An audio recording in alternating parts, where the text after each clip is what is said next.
7th grade math, test 8, study guide, problem number 1. A factory worker can package 180 games in 18 minutes. That means over 18 minutes. What's the unit rate? Well, we divide in and out. Top goes in, bottom goes out. And 18 times 10 is 180, so it's 10 games per minute. That's just a division problem. Number 2. The table is proportional, so all those ratios are the same. It says how many milliliters of milk are there for every milliliter of water. So since they said this one second, that one goes on the bottom. Okay.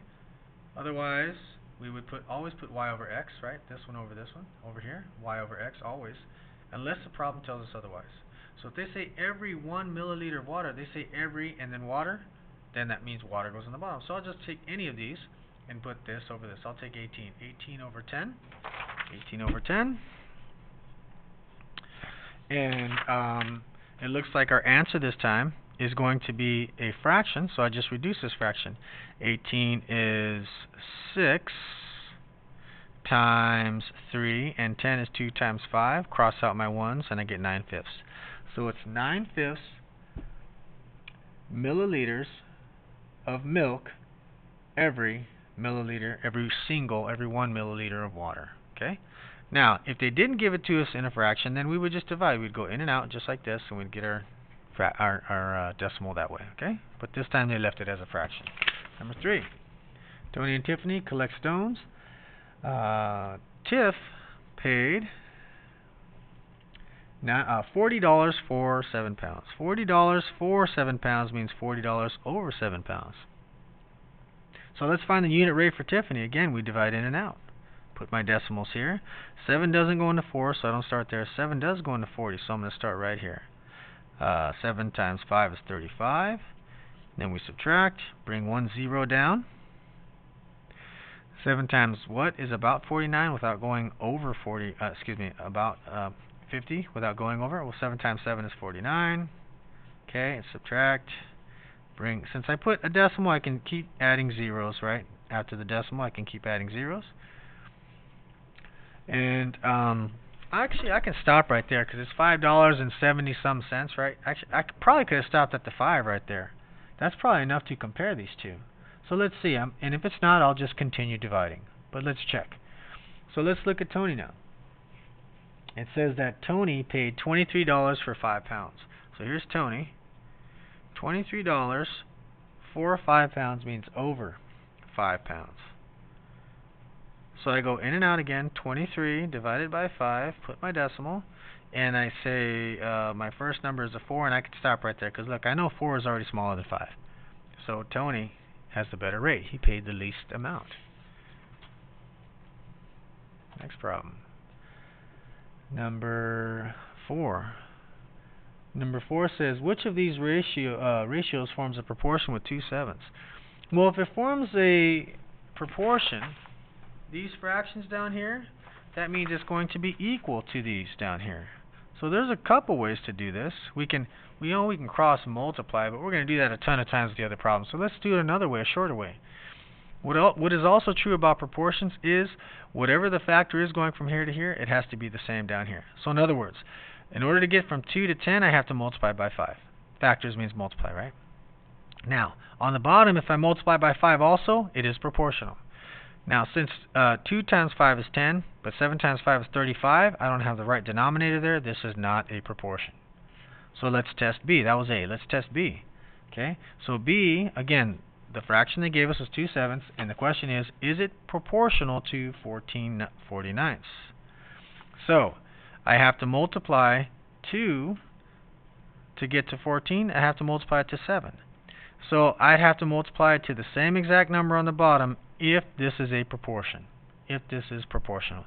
And since 7 times 7 is 49, I know that these are the same fractions. That's what proportions mean. They're equivalent ratios, so this is the answer. The other two won't work, just like A did not work. Number 5, a bus travels 300 miles. On 12 gallons means over 12 gallons. At that rate, how much gas will it need to travel 650 miles? So at that rate means it's proportional. 650 miles, just remember to keep miles with miles, right? If you got miles on top here, put miles on top there. It says how many gallons, so we don't know, so we put a letter when we don't know something. X gallons. Alright, so when we actually write a ratio, just make sure you keep miles and miles, but you don't need to write the miles and the gallons in there, because I don't want you to confuse and think that that G stands for the variable G. The X is the missing number. So we're gonna solve this proportion by cross multiplying.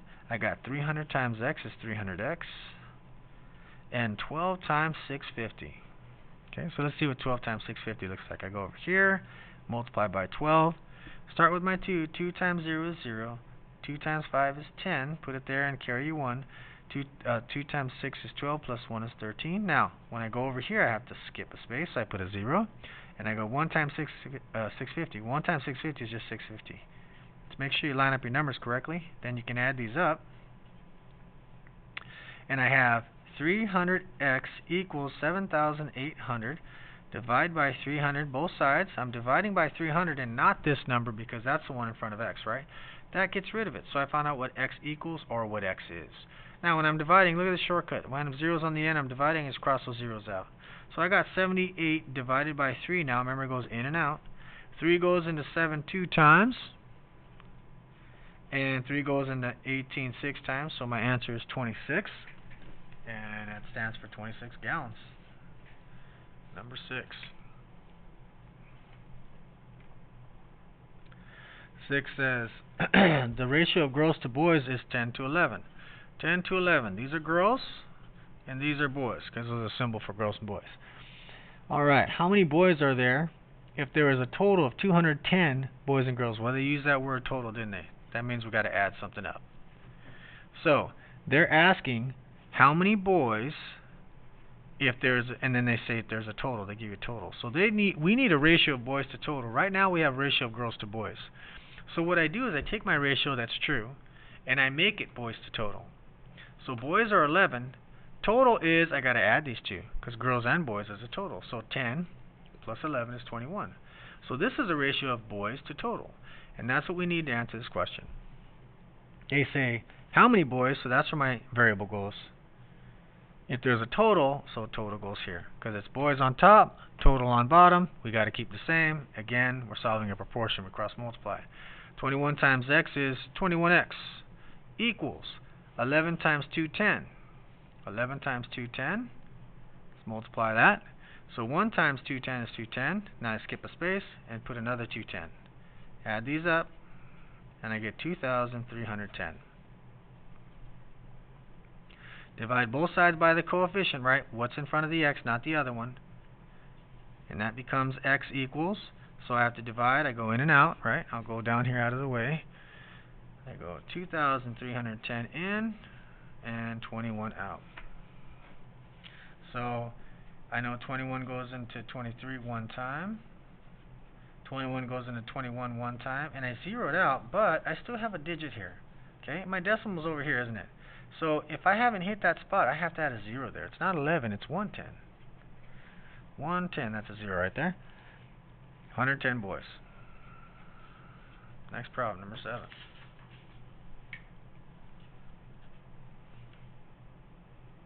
So 7 says, a car travels 162 miles on 6 gallons of gas. There's A rate. It's not the unit rate, but it's A rate. How many total, there's that word total again. We're going to have to add something. How many total gallons were used to travel in additional? So we're going to set up a proportion here, since we're going to use this rate since it's the same. And they're not saying for 300 miles. They're saying additional. Additional, inside the word additional is add. So I have 162 miles plus an additional 300. And how much gas for that? That's where we put our variable. So we're going to solve this proportion now. I got to add these two. I got 162 over 6 equals, if I'm adding 300 to 100, just add the hundreds. That's 462. Now I can cross multiply. 162 times x is 162x. And 462 times 6, 36 plus 1 is 37. 24 plus 3 is 27. I divide both sides by the coefficient, the number in front of the variable. And my answer is going to be the division of these two for number 7. So I can go off here off to the side, and I go in and out. 162 doesn't go into 2 or 27, it goes into 27, so 277, so you have to start right there. So I'm going to go one time because I know 150 and 150 is 300. So if I try to double this, it's going to be more than 300. So I know it's got to be, I start out with a 1. And if you can't do that in your head, that's fine. You just look at this difference here and make sure it's not bigger than this. So now I'm going to drop one digit down. And it's kind of hard to say 162 into 1152. So you can start taking off numbers like this. How many times is 16 going to 15? If that's still hard, how many times is 1 going to 11? Well, that's 10 times, so I can start out with a 9. I'm going to say it's too big. 8's going to be a little too big. Okay, so you're multiplying them. So if I multiply this by 8, I would see it's larger than 1152. And eventually you're going to get to 7. So when we multiply by 7, I'm going to go 162, right, times 7. 14, 42, 43. 7 times 1 is 7, plus 4 is 11. So I got 1,134. Subtract these two. Put your decimal now because you're on the end. Borrow.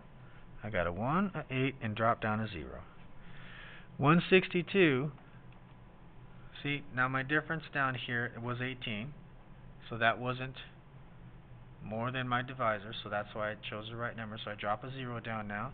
162 goes into 181 time. Subtract these two. And I want to stop and point something out to you right now. Okay, it says here on our directions, it says round to the nearest tenths. So if you're going to round to the nearest tenths, which is right here, you have to do one more. You have to go to the hundredths. And if this is 5 or larger, it rounds up to 17.2. If it's 4 or smaller, it stays 17.1. So since I'm going to put another 1 here again, it's going to stay to about. About means we round, it's not exactly right. It's about 17 and 1/10.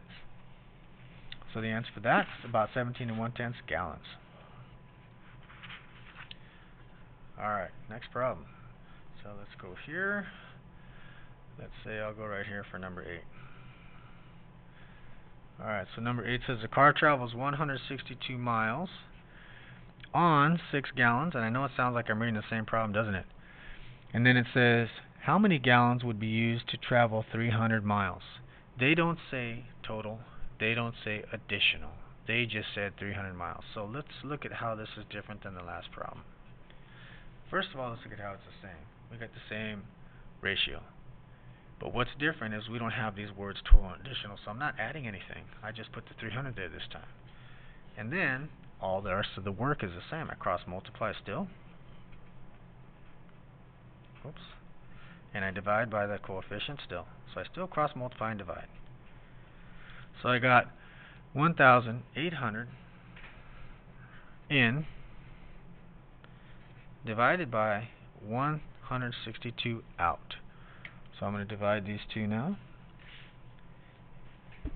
And I have 106, let me put my decimal there. 162 goes into 180, so I start right there, not anywhere else. I subtract these two. And then when I subtract these two, I end up getting another 180. So it's going to keep repeating. It's going to be 1, 1, 1, 1, 1, 1, right? So I have enough to round to the nearest tenths, 11.1 gallons for 300 miles. 17.1 gallons for 462 miles. Alright, number 9. Numero 9. Alright, 9 ski. Find the constant rate of change, if necessary, round to the nearest tenth. So constant rate of change means these are all going to be the same, except for the zeros, right? This is like a straight line that goes to the origin. This is a proportional problem because they say constant rate of change. So all I got to do is take any y and put over any x. So 14 over 7 for this one, for number 9. I take any of these. I'll take the first one. 14 over 7. 14 over 7 is 2. Done. That's my constant rate of change is 2. Number 10. Juan earns $9 per hour. That's $9 every single hour. Every hour. Which ordered pair would not appear on the graph? So if it's the same $9 every hour, and obviously he'll make no dollars for no hours, or in other words 0, 0, this is another proportional relationship. So on a graph, proportional relationships are straight lines that go through the origins. We just talked about that. But these points, any points on here, if you take x and y and you put y over x, you're always going to get that same ratio, this same ratio. So all these coordinates down here, when I put y over x, they all have to equal 9, because it's $9 per hour. It's our unit rate, or our constant rate of change, also known as slope. But anyways, so a is 1, 9, so I put 9 over 1 because it's y over x. That equals 9. B, 27 over 3. 27 over 3 is 9. That works. That'll be on the line. C, 45 over 5 is 9. D, 18 over 4 does not equal 9, so that won't be on the line. So the answer is D. Because the question was, which one is not, right? Which one is not? Number 11. Which value would complete the table to make the relationship between two quantities proportional? So they're saying that the rest is all proportional. We're just missing a number here. So we can write a proportion. I'll take 1 point. You see this point 1, 19.1? I'll put y over x, y over x. Now I have to put y over x on the other side. So y is missing, right? Whoops, there we are. Y is missing. So I put y, and x for that is 3. So y over 3. These should be the same to make it proportional. So I cross multiply. I got 19.1 times 3. Remember, we just pretend they're on a decimal. So that's like 191 times 3. That's how we multiply. We don't line up the decimals. That's for adding and subtracting. So I multiply these two. I got 3 times 1, 3 times 9, and 3 times 1 plus 5. And then I count how many decimals. This has 1, that has none. So it's 57 and 3/10. So 57 and 3/10 is 19.1 times 3, and 1 times y is y, so I'm done. Normally I'd have to divide, right? Cross, multiply, and divide. But 1 times y is just y, so that was nice that I picked the 1 with the 1. You know what I mean? Alright, so answer for number 11, 57 and 3/10. Number 12. Number 12 says, write the equation for the graph. We were talking about this earlier. Proportional lines are straight lines that go through the origin. So all we got to do is take one set of coordinates. So that point right there, the coordinates are 1, 30. 1 over and 30 up. So the coordinates are 1, 30 for one of those points. I can take any of these points. They're all going to give me the same answer when I reduce those fractions. So the equation is going to be this side right here equals our rate times this side. So if it's miles, I'll use M. M equals our rate times hours H. That's always what we use. So M equals something times H. And what's the something? Like I said earlier, put y over x. There's our equation. I could have done it with another point. See this point right here? 5, 150. If I use 5, 150, guess what 150 over 5 or divided by 5 is? It's 30. Same thing. Number 13. 13 says every Monday, student spends 31% of his time on sleeping. Spends, where am I at? There we are. 29% at school, every Monday through Friday, and 10% practicing sports. And the rest of the time is other various activities. So other various is what's left. So if we add all these up, I got 5, 6, 7, I got 70%. If all of it is 100%, I simply have to subtract these two, and I get a difference of 30%. Okay, sorry I'm sloppy right there. So just add these up, subtract from 100, you got it. 14. You got 13 out of 20 on a test, what's your grade? Well, that's a percent question, right? So I use a percent proportion. Cross multiply and divide, like we always do. So I cross out my ones, half of 130. I can go over here and do in and out and divide, right? Or I can say half of 130. So half of 100 is 50. Half of 30 is 15. If I add these two, I can get the answer in my head. If I wanted to do it, that's 65%. Now, 65% over here, 65% is a D. So, whoops, there we go, would be a D. So what would the grade be if you got 13? Out of 20, you'd get a D on that test. But not you, I mean somebody else, because you get better grades, right? Alright, what do we got here? So, which problem are we on? Where am I? What's going on? Number 15. Number 15 says, what number is 2% of 58? Round to the nearest tenths if necessary. So, remember, it goes is over of, right? Is over of equals percent over 100. That's percent proportion. So it says, what number is? We don't know the is. Put an X there. 2% of 58, so we know the of. Percent always goes over 100. That's the definition of percent. It means out of 100. So I multiply these two, 100 times x, and 58 times 2. I got 16, 10, 11, 116.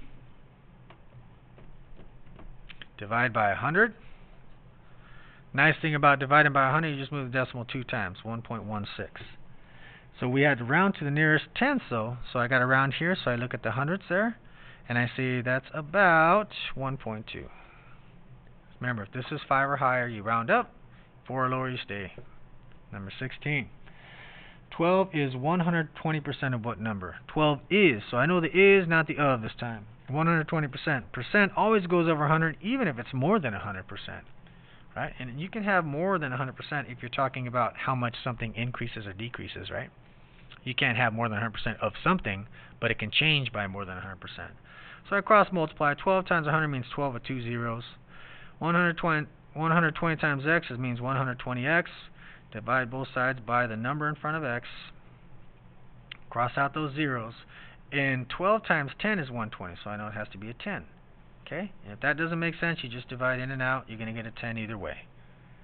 So 16, the answer is 10. Now, I know it says D on your answer key. I apologize for that. It's because that was a multiple choice question. Nope, I'm sorry. I'm wrong. Where am I at? This is 16. Where am I at? It does say 10. Sorry, I was looking at the wrong spot on my answer key. My bad. Number 17. When smartphones first came out, the average student sent 80 to 110 texts. Kind of hard to believe now, but it was crazy back then. Everyone was texting all the time. 10% were to parents. 10% to parents. Another thing hard to believe, right? But true data, I think. So, 10% to parents. What's the range that was sent to parents? In other words, find 10% of this and 10% of this, right? This is percent proportion. I just got to do it 2 times now, and then write my range. So I can find 10% of 80 by saying is over of equals percent over 100, and do like we've been doing, right, many times. Or, you know what, if it's 10%, that's pretty easy, though. 10%, after I do all this, I'm going to realize, oh, all I had to do is move my decimal 1 time. So 10% of 80 is 8. 10% of 110, watch, move it 1 time. That's how easy it is to find 10% of something. Move the decimal 1 time to the left. So I have 10% of 11, 110 is 11. So the answer is 8 to 11 texts were sent to parents if 10% were sent to parents. Okay? So you can only do that shortcut if it's 10%. This says 7% or 8%. You can't do the shortcut. You have to do the percent proportion. Number 18. Number 18 says a truck uses 50 to 70 gallons. Okay? 5% on AC. How much gas is being used on AC for 2 trucks? For 2 trucks. Okay? It's the same question as this one before. The only difference is we got to multiply these answers by 2 now. Okay? Now, I'm finding 5%. So again, we can find 5% of 50 and 5% of 70, multiply those by 2, and that's our range. That's our answer. However, 5% is actually half of 10, isn't it? So again, let me show you how to set it up, because if this said 7%, we can't do a shortcut. So it would look like this. 5% of 50 means is over of. 5% of 50 means 50 goes on the bottom.